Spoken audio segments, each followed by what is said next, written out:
The depth gauge read 280 meters, and Hans Fischer could hear the hull creaking under pressure that was trying to crush the submarine like an aluminum can.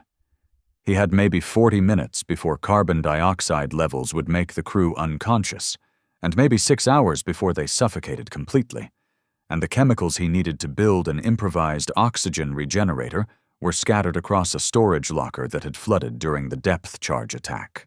Fischer pressed his face against the bulkhead, trying to breathe slowly, while his mind raced through chemistry equations that might keep 53 men alive long enough to surface after dark, assuming the British destroyer overhead lost contact, and assuming the submarine's ballast systems still functioned, and assuming he could actually synthesize breathable oxygen from materials that were never intended for life support.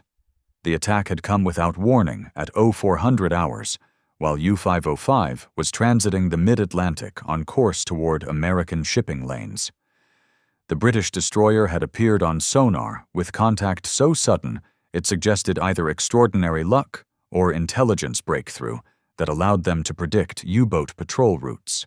The destroyer's captain had been aggressive and skilled, had dropped depth charges in patterns that suggested professional training rather than desperate guessing, had damaged U-505's diving planes and blown out electrical systems and flooded the aft torpedo room before the submarine could descend to crush depth and evade.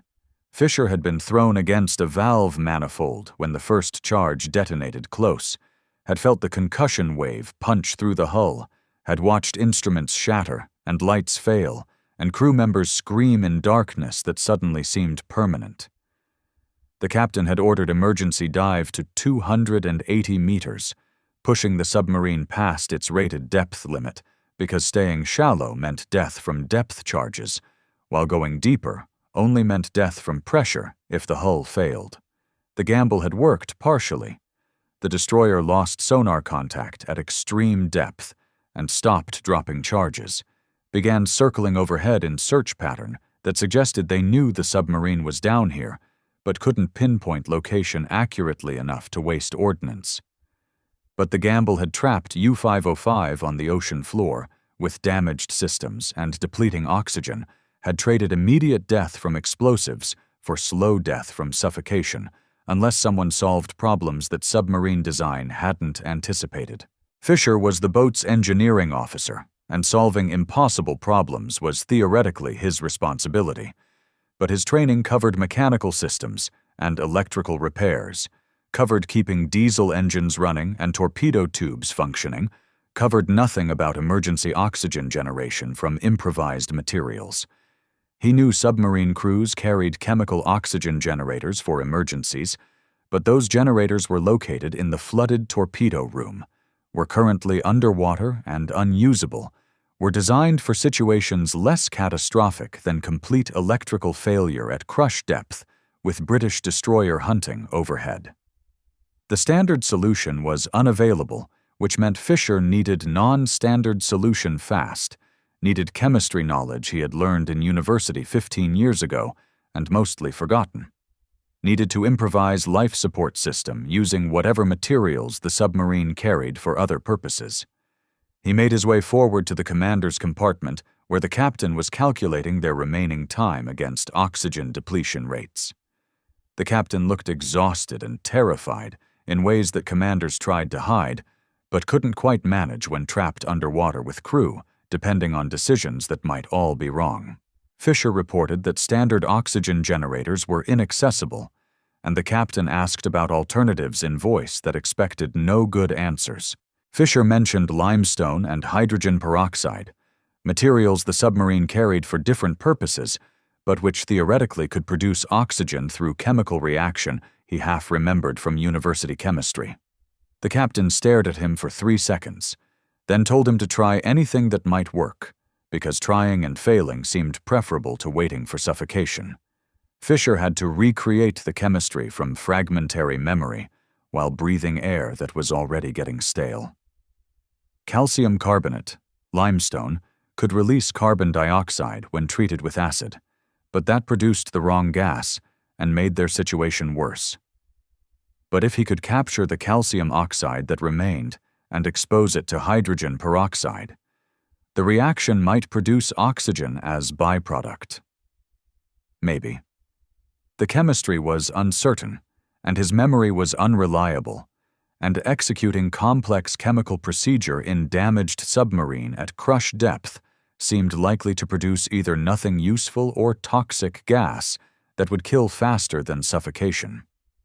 But uncertain chemistry was better than certain death, and Fisher had 40 minutes before oxygen levels dropped below sustainability. The materials were scattered across the submarine in locations that served normal operations rather than emergency chemistry. Limestone was used as ballast correction material, was stored in sealed containers in the bilge where it could be added or removed to adjust the boat's trim. Hydrogen peroxide was carried as torpedo fuel component, was stored in the forward weapons area in bottles designed for underwater pressure. Fisher also needed something to use as reaction vessel, needed heat source to accelerate the chemistry, needed ventilation system to distribute oxygen if he actually managed to produce any. The submarine became chemical laboratory, and every piece of equipment became potential component in apparatus that existed only in Fisher's rapidly deteriorating memory of university experiments.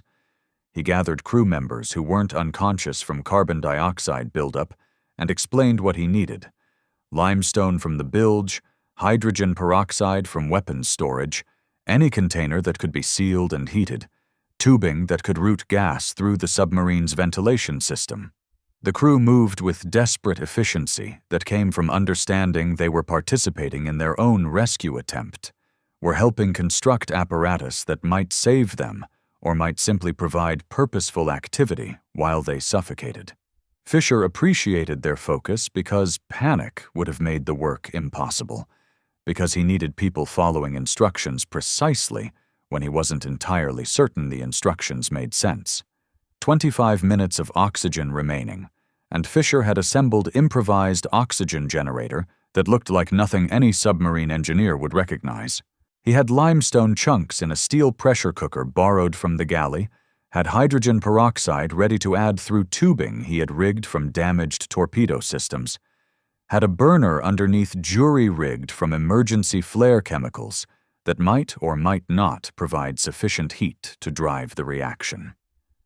The apparatus looked absurd and probably wouldn't work, but it was better than doing nothing. Was chemistry experiment conducted under conditions that turned theoretical knowledge into survival necessity.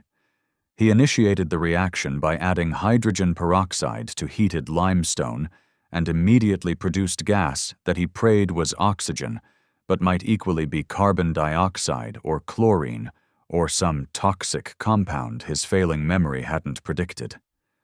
The gas smelled wrong, sharp and chemical rather than neutral, and Fisher felt certainty that he had made mistake, had created something poisonous that would kill everyone faster than suffocation would have. But he let the gas flow into the ventilation system, because stopping now meant giving up, and he couldn't give up with the entire crew watching him work, counting on his chemistry to save lives that standard procedures had abandoned. The first crew member to breathe the gas was the boat's medic, who had volunteered to test the output before it was distributed widely.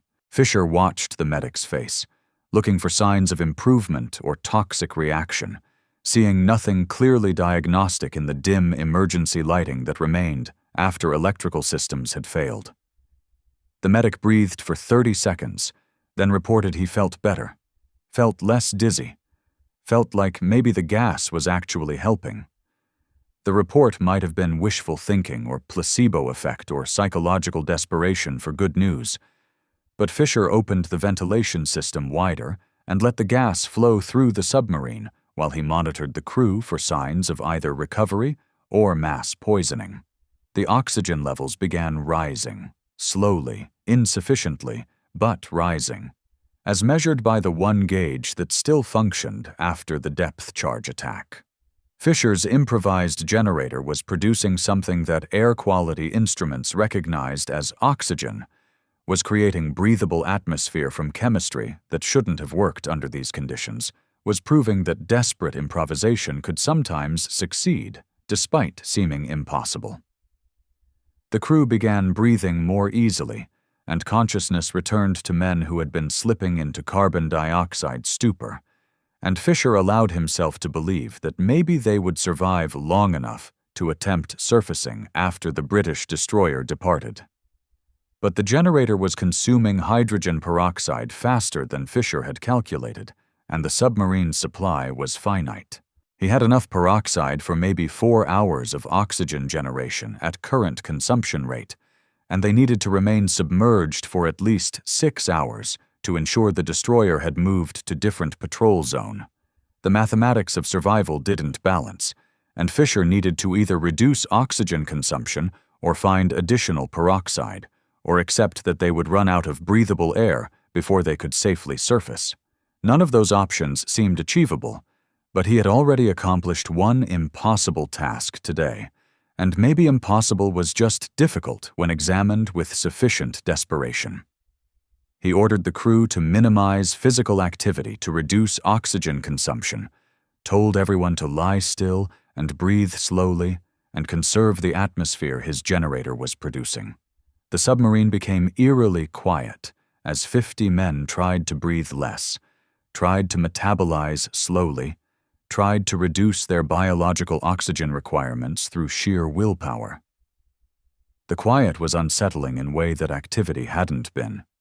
At least activity felt like progress, while lying still felt like passive waiting for death to arrive on schedule. But reduced consumption bought additional time, and time was the only resource Fisher could expand through chemistry and crew discipline. The generator continued functioning, but was starting to produce concerning noises that suggested mechanical failure was approaching. The pressure cooker wasn't designed for this kind of sustained chemical reaction, wasn't built to handle heat and pressure and corrosive materials that Fisher was forcing through it.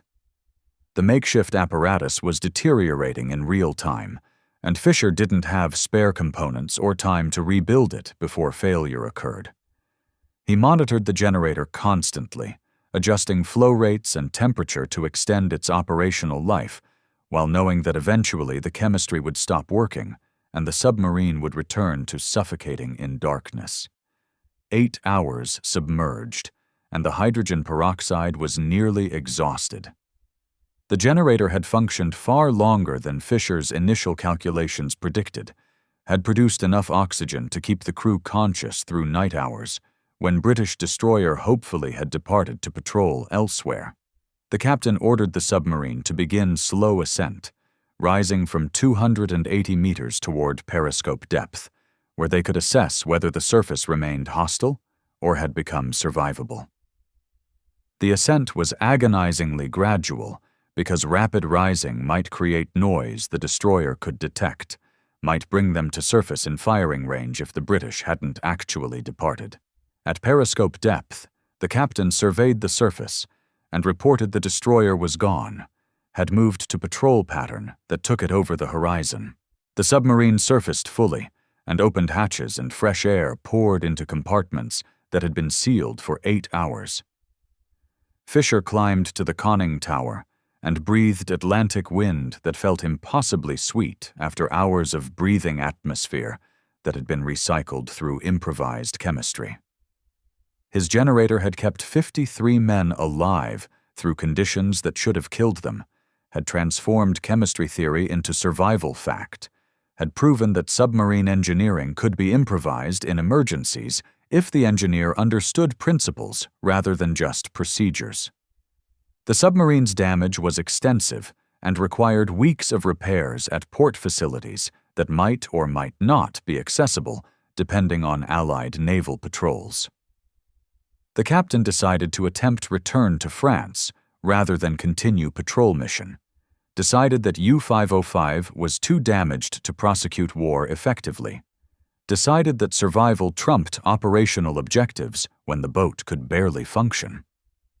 The return journey took 18 days of surface travel, during which Fisher rebuilt systems and jury-rigged repairs that kept the submarine operational despite damage that should have sent them to bottom. Fisher's oxygen generator was disassembled and its components returned to original purposes, The pressure cooker went back to the galley. The limestone was restored to ballast storage. The hydrogen peroxide bottles were refilled at port for torpedo operations.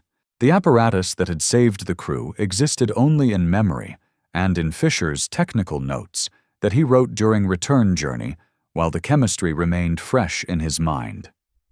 He documented the procedure in detail because other submarines might face similar emergencies, might need improvised oxygen generation when standard systems failed, might benefit from knowing that chemistry could substitute for equipment if someone understood the reactions well enough to implement them under pressure. The notes were filed with U-Boat Command and copied to other engineering officers as example of emergency innovation that had proven operationally successful. Fisher received no commendation because submariners didn't receive recognition for surviving situations they should have avoided, because the depth charge attack and subsequent emergency suggested command failures rather than engineering successes, because acknowledging the crisis required explaining why U-505 had been caught shallow by destroyer that should have been detectable earlier. The official record mentioned equipment malfunction and successful repair without describing the 8 hours underwater or the improvised chemistry that had prevented suffocation.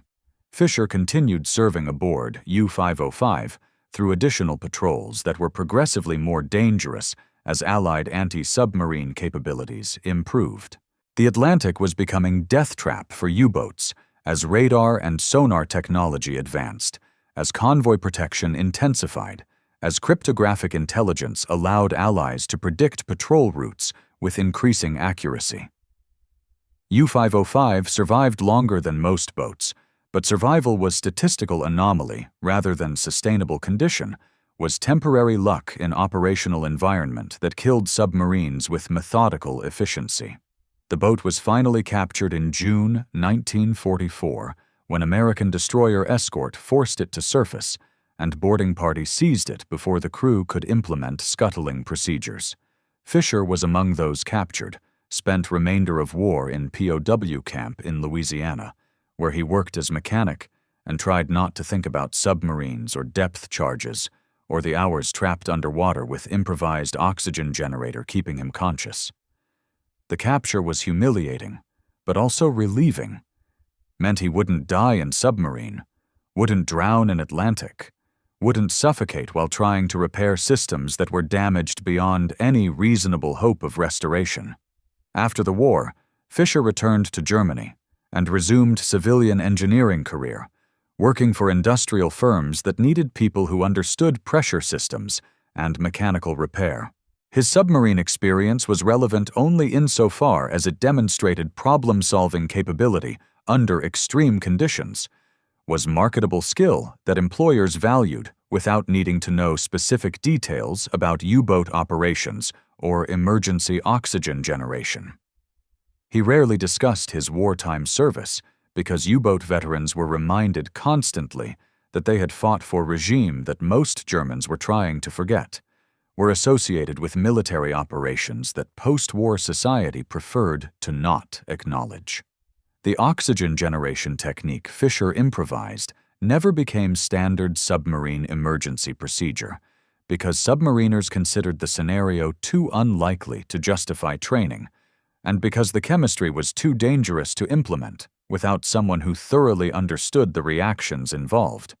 The technique remained documented in naval engineering archives as interesting historical note about improvisation under crisis conditions, but wasn't incorporated into operational doctrine that preferred reliable equipment over improvised chemistry. Fisher's innovation was one-time solution to specific emergency rather than repeatable procedure that could be standardized across submarine fleet. U-505 itself became museum exhibit in Chicago after the war, preserved as example of captured German submarine and as memorial to anti-submarine warfare in Atlantic. The boat is displayed with its equipment mostly intact, showing visitors what submarine interior looked like and how crews operated in conditions that seemed impossibly cramped and hostile. The exhibit mentions various aspects of submarine operations, but doesn't describe Fisher's oxygen generator because that apparatus was disassembled before capture, existed only in technical notes that were filed separately from the boat itself, represented temporary improvisation rather than permanent equipment worth preserving. Fisher visited the museum once in 1967 while traveling in America for engineering conference. He walked through U-505's interior and felt disconnected from the experience, felt like he was observing someone else's history rather than his own. The submarine looked smaller than he remembered, and cleaner and less terrifying without the smells and sounds and fear that had defined his service aboard it. The museum display presented submarine warfare as technical achievement and historical artifact without capturing the psychological reality of being trapped underwater while jury-rigging chemistry that might kill you faster than suffocation would have. He looked at the galley where the pressure cooker had been, tried to explain to his wife that he had used kitchen equipment to generate oxygen during depth charge emergency, saw her expression of polite confusion that made him realize the story couldn't translate across the gap between experience and description. The pressure cooker on display was probably not the same one he had used. Equipment was swapped and replaced constantly during submarine operations, but it looked similar enough that he could recall the apparatus he had built, and the chemistry he had improvised, and the hours of wondering whether the gas he was producing would save the crew or kill them faster. Fisher died in 1983 without giving detailed interviews about his submarine service, without documenting his oxygen generation technique beyond the technical notes he had filed in 1944, without receiving recognition for innovation that had saved 53 lives through chemistry implemented under conditions that made success statistically improbable. His obituary mentioned engineering career and wartime service without specifying his role or his innovations, without explaining that he had improvised life support system from materials never intended for that purpose, without acknowledging that his chemistry had transformed certain death into survival during crisis that submarine design hadn't anticipated. The technical notes Fisher wrote documenting his oxygen generation procedure were preserved in German naval archives and later transferred to American custody after U-505's capture. The notes were classified initially because any information about submarine operations was considered sensitive, remained classified through Cold War decades when submarine technology became strategic concern, were finally declassified in 1995 when their historical value exceeded their intelligence significance. Naval historians discovered the notes while researching U-boat emergency procedures and were impressed by Fisher's improvisation, by his ability to recall chemistry accurately enough to implement it under crisis conditions, by his success at generating breathable oxygen from materials that required precise proportions and careful procedure to avoid producing toxic gases. The chemistry Fisher used was straightforward in theory, but extraordinarily difficult in practice. Calcium carbonate reacting with hydrogen peroxide could produce oxygen under correct conditions, but could equally produce carbon dioxide or various toxic compounds if the proportions or temperatures were wrong. Fisher had to recall the correct procedure from university studies conducted 15 years earlier, had to adjust the chemistry for submarine conditions that differed from laboratory environments, had to implement reactions without proper measurement tools or temperature controls. His success suggested either remarkable memory or extraordinary luck, or probably some combination where desperation helped him recall details that normal circumstances would have left forgotten. Modern submarine engineering still studies Fisher's improvisation as example of emergency problem-solving that demonstrated principles rather than following procedures.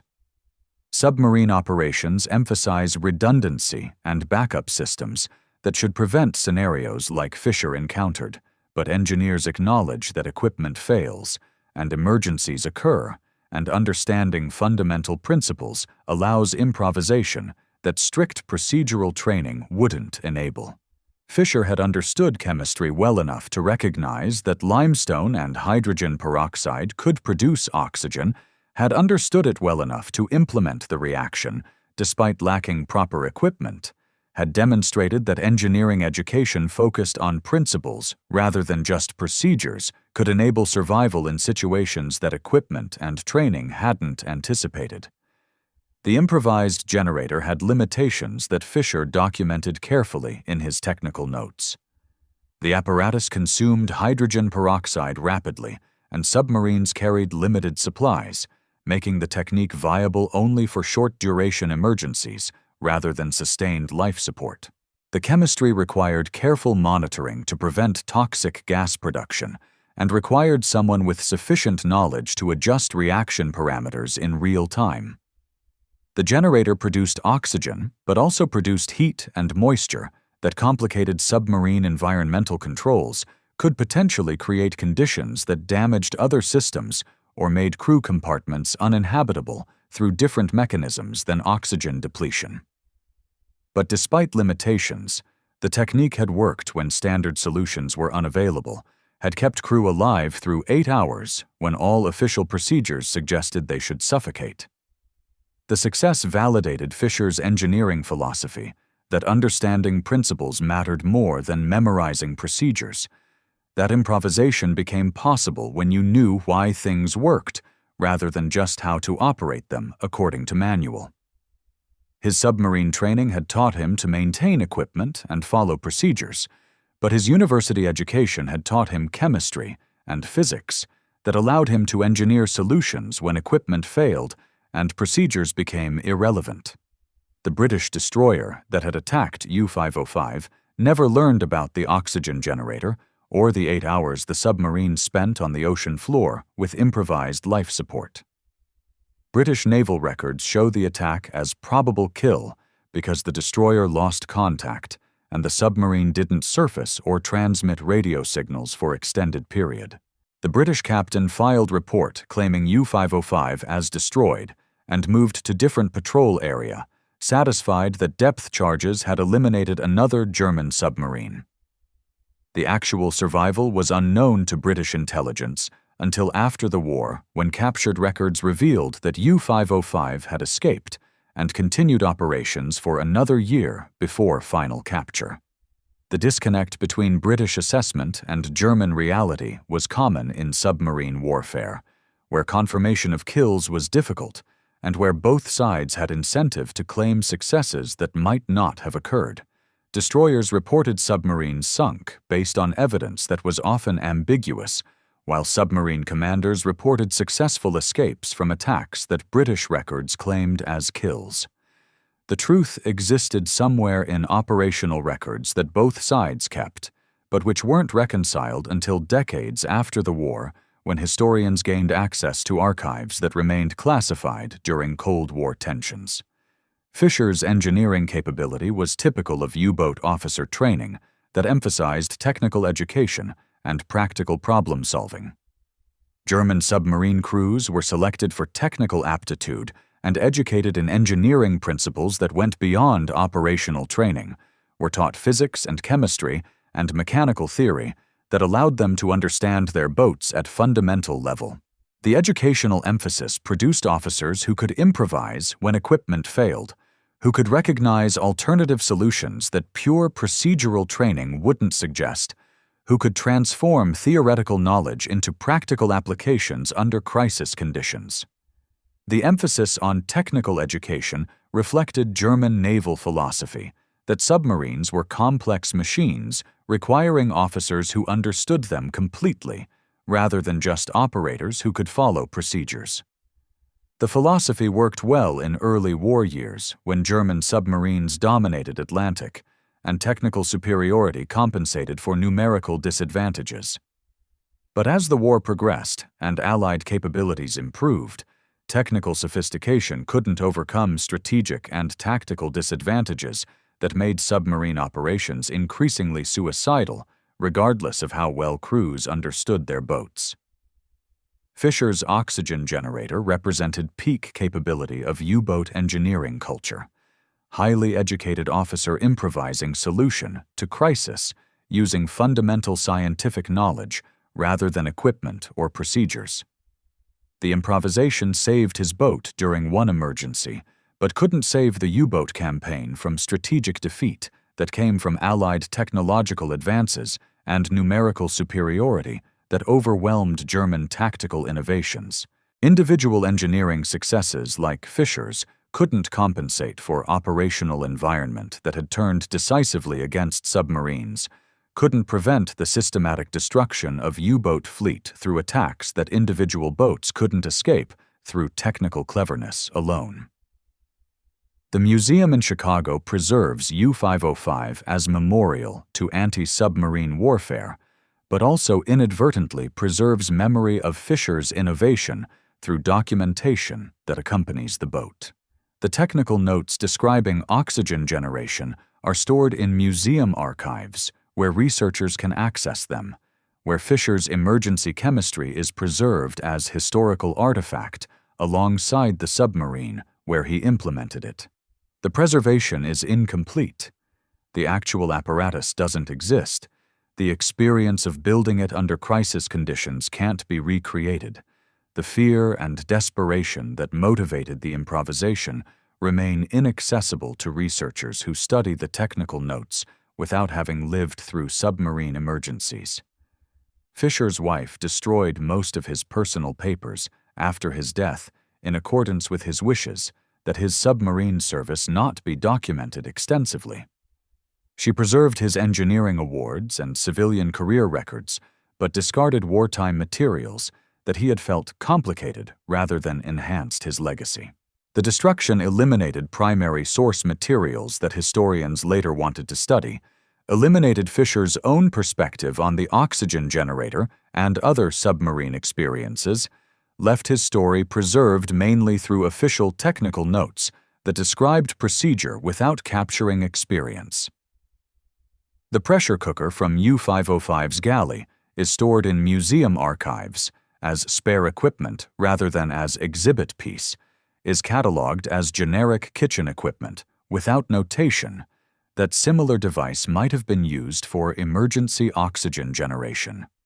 The museum's cataloging system doesn't connect galley equipment to engineering innovations that occurred during submarine operations, because those connections exist in technical notes rather than in physical artifacts, exist in Fischer's documentation rather than in the objects themselves. The pressure cooker exists as utilitarian object without historical context that would transform it into artifact worth displaying or preserving with special care. Modern submarine crews still study U-505's history as example of submarine operations during Atlantic campaign, still learn about the boat's capture and its preservation as museum exhibit, but rarely encounter detailed instruction about Fischer's oxygen generator because that episode represents exceptional circumstance rather than standard operations worth emphasizing in training. The generator is mentioned occasionally as interesting historical note about improvisation under crisis, but isn't taught as procedure that modern submariners should be prepared to replicate.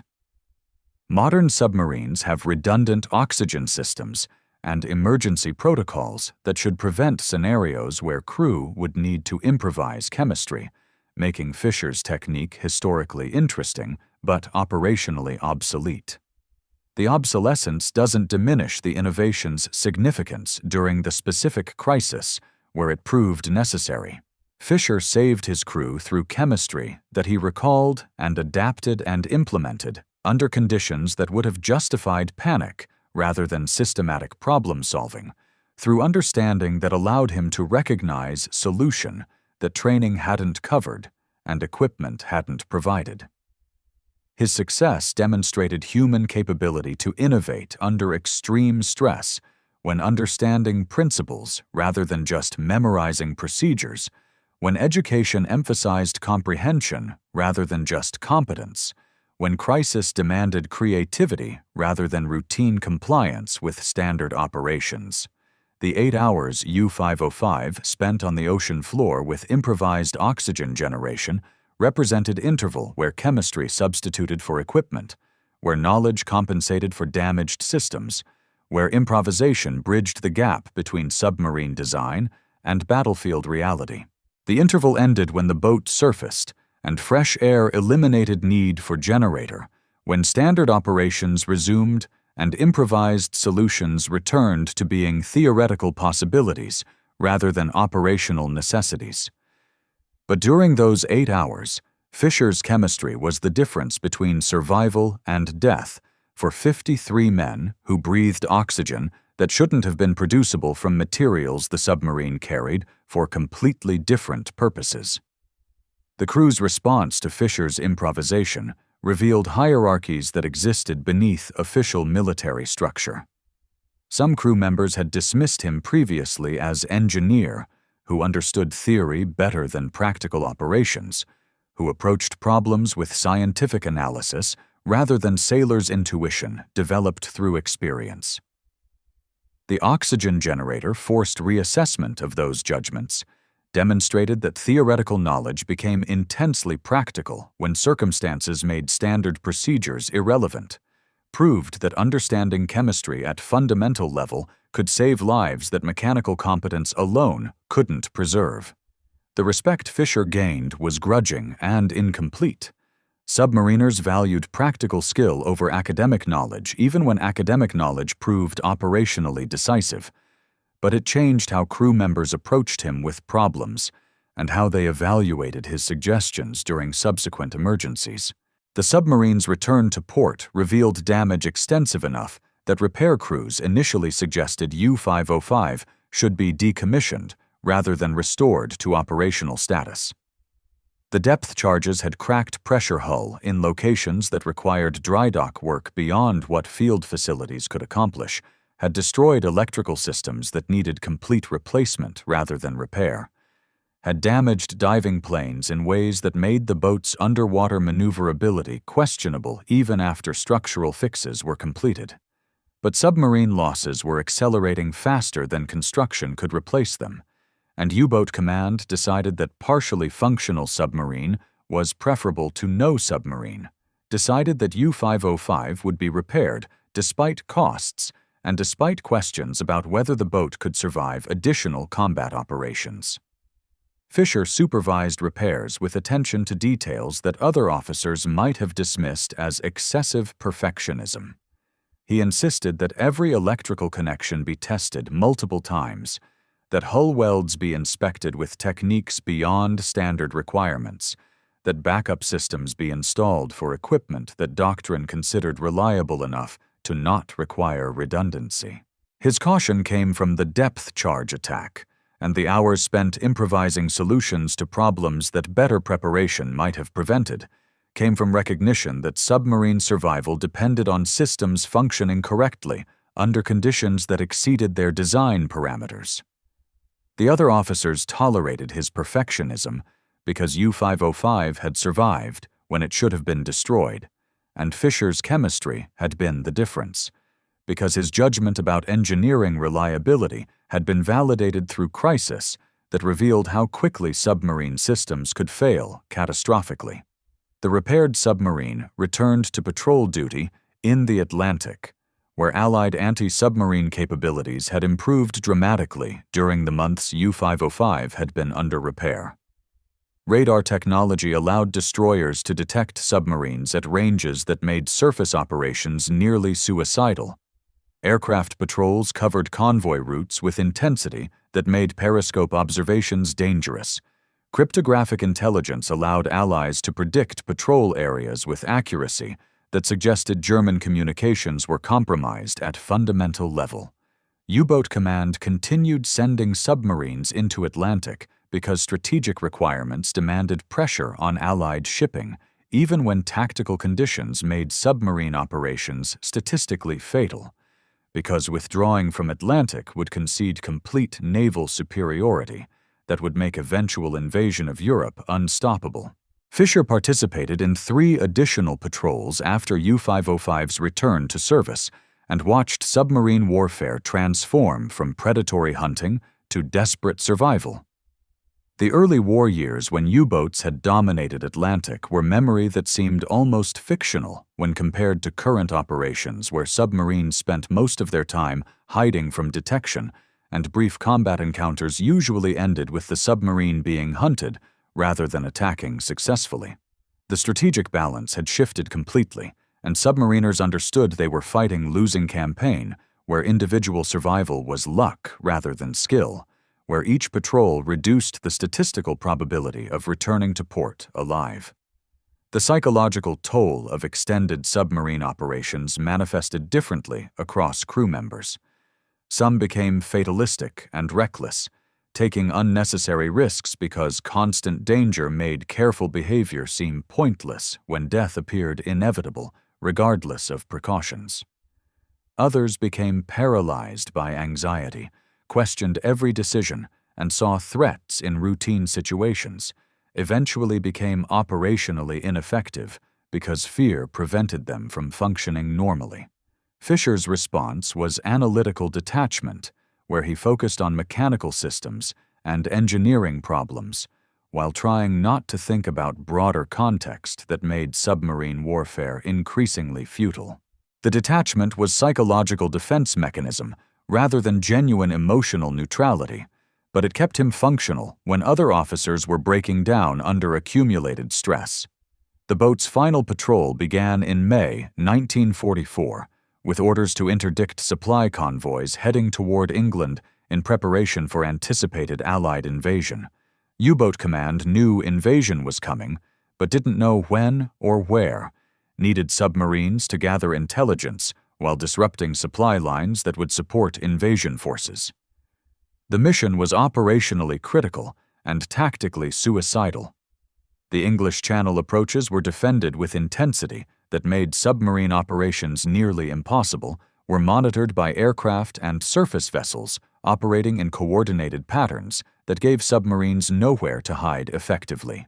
U-505 was assigned to patrol area where 4 other submarines had been destroyed in previous 6 weeks, was expected to survive through skill that previous crews presumably had possessed, but which hadn't saved them. The patrol lasted 3 weeks without achieving significant results beyond survival.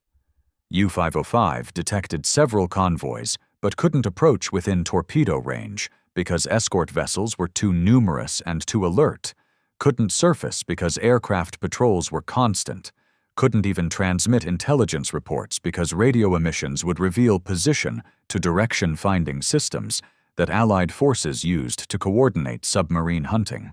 The boat spent most of patrol submerged and drifting, trying to conserve battery power while avoiding detection, achieving nothing militarily while barely maintaining the operational presence that U-boat command required from submarines, regardless of whether they could attack effectively. The American destroyer escort that finally forced U-505 to surface had been hunting the submarine for 6 hours, using sonar contact that never quite resolved into firing solution, but never disappeared completely either. The American captain had been patient and methodical, had dropped depth charges in patterns designed to herd the submarine into positions where additional attacks would be more effective, had worn down U-505's battery reserves until remaining submerged became impossible. Fisher had listened to the depth charges walking closer with inevitability that suggested the American commander understood submarine tactics better than U-boat training manuals did, understood that submarines couldn't escape destroyers that maintained contact regardless of evasive maneuvers. The captain ordered emergency surface when battery power reached critical levels, ordered the crew to prepare for scuttling because capture would provide Americans with intact submarine and code materials that could compromise other boats. But the American boarding party moved faster than the German crew could execute destruction procedures, secured the submarine before scuttling charges could be activated, captured U-505 essentially intact, along with code books and equipment that provided Allied intelligence with information about German submarine operations. The capture was disaster for U-boat command because it revealed technical capabilities and communication procedures that Germans had believed were secure, because it gave Allies physical evidence they could analyze to develop better anti-submarine tactics. Fisher became prisoner along with rest of crew, was transported to United States, and interned at POW camp in Louisiana, where conditions were comfortable by wartime standards, but psychologically difficult for submariners who were accustomed to close quarters and constant tension. The transition from submarine to prisoner was disorienting. From environment where every action served operational purpose to environment where days passed without meaningful activity. From conditions where survival required constant attention to conditions where survival was guaranteed but purposeless. Fisher worked in camp machine shop repairing equipment and teaching other prisoners about mechanical systems, finding purpose in practical work that kept him busy without requiring him to think about how the war was progressing or what defeat would mean for Germany. The end of war brought mixed emotions for prisoners who had spent months or years in internment wondering what they would return to. Germany's defeat was obvious from news that filtered into the camp through guards and through Red Cross communications that provided limited information about conditions in Europe. Fisher learned that Hamburg, where his family lived, had been heavily bombed, that his parents had been killed in air raid in 1943, that his sister had survived but was living in refugee conditions with resources barely sufficient for survival. The information came in fragments over weeks and months, each fragment revealing new losses that accumulated into portrait of destruction that made victory or defeat seem irrelevant compared to sheer scale of devastation. Repatriation came in 1946, and Fisher returned to Germany that was barely recognizable as the country he had left. Hamburg was ruins with some buildings still standing, was occupied by British forces who treated Germans with suspicion, ranging from professional distance to outright hostility, depending on individual soldiers' experiences during war. Fisher found his sister living in basement apartment with 3 other families, sharing space and resources in arrangements that would have been unthinkable before war, but which had become normal in conditions where housing was scarce and survival required cooperation regardless of privacy or comfort. He found work as mechanic in British motor pool, repairing vehicles for occupation forces because German employers were scarce, and British paid in rations that were more valuable than currency in economy, where money couldn't buy goods that didn't exist. The work was menial compared to submarine engineering, but it provided income and food and sense of purpose that unemployment wouldn't have offered. His submarine experience was qualification that British supervisors valued despite being uncomfortable with employing former enemy combatants in positions that required technical skill. They needed mechanics who could repair complex systems, and Fisher could demonstrate competence that made his political background less relevant than his technical capability.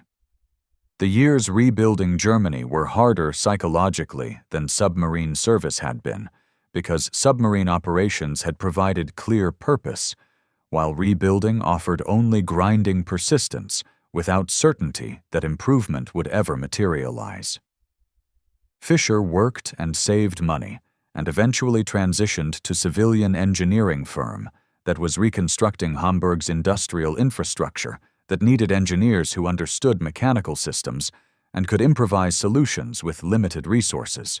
The skills that had kept submarine functional under combat damage translated reasonably well to post-war reconstruction, where materials were scarce and problems required creative solutions rather than standard procedures that assumed adequate resources. He married in 1952 and had children who grew up knowing their father had served in submarine, but not knowing details about his service or his innovations, or the oxygen generator that had saved his crew during depth charge attack. Fisher preferred not to discuss his wartime experience because submarine veterans were reminders of regime that Germany was trying to forget, because U-boat service was associated with military that had fought for causes that post-war society rejected, because talking about submarine operations required explaining context that was painful and complicated and easier to simply avoid. His children learned general outline of his service through questions they asked occasionally, but they never learned about the oxygen generator, or the hours on ocean floor, or the chemistry that had kept 53 men alive when standard procedures would have let them suffocate. The technical notes Fisher had written documenting his oxygen generation procedure remained in archives largely unexamined until naval historians began systematic research into U-boat operations in 1980s. The notes were discovered as part of broader documentation project cataloging German submarine technical innovations, were recognized as describing unusual emergency procedure that deserved attention beyond routine archival processing. Historians initially were skeptical about whether the procedure could have worked as described, wondered whether Fisher had exaggerated or misremembered details when writing his report, questioned whether chemistry could actually have been implemented successfully under conditions he described. Verification came through chemical engineering analysis that confirmed Fisher's procedure was theoretically sound if executed correctly, that calcium carbonate and hydrogen peroxide could produce oxygen under conditions approximating what submarine would have provided, that the chemistry was dangerous but not impossible if operator understood reactions well enough to control them. The verification transformed Fisher's notes from interesting historical curiosity to documented tactical innovation that had saved submarine crew through improvisation that standard training hadn't covered, that demonstrated engineering creativity under conditions where creativity was literally difference between life and death. Historians attempted to contact Fisher for interview, but discovered he had died 3 years earlier without giving detailed accounts of his submarine service, without expanding on technical notes he had written in 1944, without explaining personal experience of building oxygen generator under conditions where failure would have killed everyone aboard submarine. The opportunity to document his perspective was lost permanently, leaving only technical notes and official records that described procedure without capturing experience of implementing chemistry while trapped underwater with British destroyer hunting overhead and crew depending on improvisation working correctly on first attempt. His sister was interviewed and provided some information about his post-war life and his reluctance to discuss submarine service, but she knew little about technical details of his wartime innovations because Fisher had maintained strict separation between his engineering work and his family life. The interview revealed that he had occasional nightmares about submarine operations, that he refused to work in enclosed spaces that reminded him of submarine compartments, that he avoided ocean swimming and disliked being underwater, even in controlled situations like public pools. The psychological effects were subtle but persistent, were accommodations he made to avoid triggering memories he preferred to not revisit. The pressure cooker he had used for oxygen generation was never identified specifically in U-505's captured equipment because galley items weren't cataloged individually, and because the cooker looked identical to standard equipment without distinguishing features that would identify it as having been used for emergency chemistry. The cooker that might have been Fisher's apparatus could be stored in museum archives, or could have been discarded during decades of collection management, could exist as unidentified artifact, or could be completely lost without anyone recognizing its historical significance. The uncertainty is frustrating for historians who would like to preserve physical object connected to Fisher's innovation, but also typical of how wartime equipment becomes separated from the stories that would give objects meaning beyond utilitarian function. Fisher's contribution to submarine engineering was specific to emergency he faced, and chemistry he understood rather than systematic innovation that changed submarine design permanently. Modern submarines don't incorporate his oxygen generation technique because modern boats have redundant systems that should prevent scenarios where improvised chemistry becomes necessary, because the technique was too dangerous to implement without operator who thoroughly understood reactions and their hazards.